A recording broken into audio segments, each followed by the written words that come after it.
Dans ce journal, le SMAV a toujours d'ambition. Le syndicat mixte Arto Valorisation a été fondé il y a 16 ans avec toujours des ambitions, comme l'explique son nouveau président Thierry Spa. C'est une collectivité publique, plus qu'intercommunale, c'est un syndicat mixte qui a comme mission, déléguée par 3 intercommunalités, la CUA, la communauté de communes des Campagnes de l'Artois et la communauté de communes du Sud Artois, de collecter, trier et valoriser les déchets, que ce soit des déchets ménagers ou éventuellement des déchets d'origine professionnelle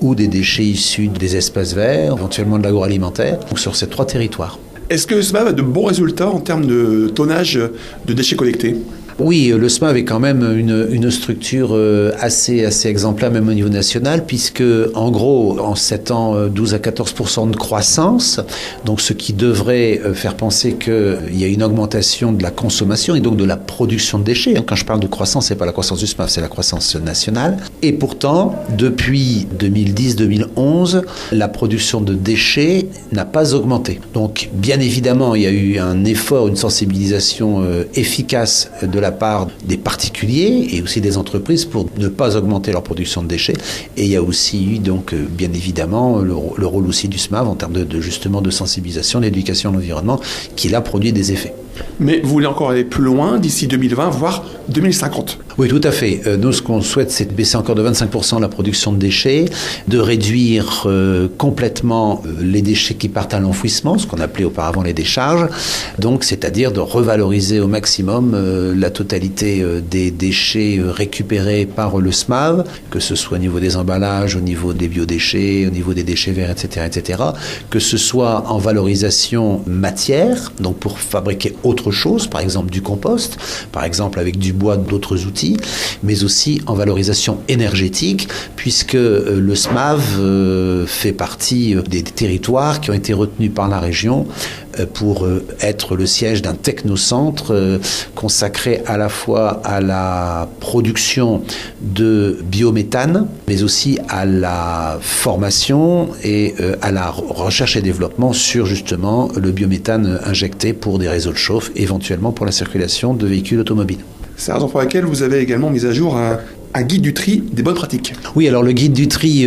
donc là qui va être distribué dans toutes les boîtes des 3 intercommunalités concernées par l'activité du SMAV. Ce guide du tri donc va permettre à la fois de présenter un petit peu l'activité du SMAV, mais surtout aussi de leur montrer ce que nous faisons des déchets récoltés, donc la valorisation, en sachant que d'un autre côté,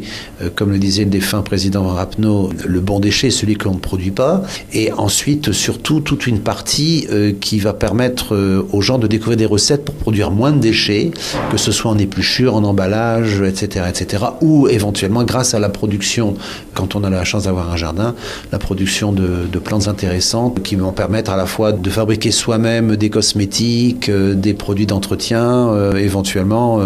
des produits de médecine douce. Thierry Spa, le nouveau président du syndicat mixte Arto Valorisation, couvrant 197 communes et 169 000 habitants, avec son pôle de traitement et de valorisation des déchets implanté sur Saint-Laurent-Blangy et Thionville-Mauflaine. Enfin, 2 chiffres à retenir. 465 kilos par habitant et par an de production de déchets sur le périmètre du SMAV, contre 424 au plan national, et 113,42 € de taxes d'enlèvement des ordures ménagères par habitant et par an, contre 100 € en moyenne en France.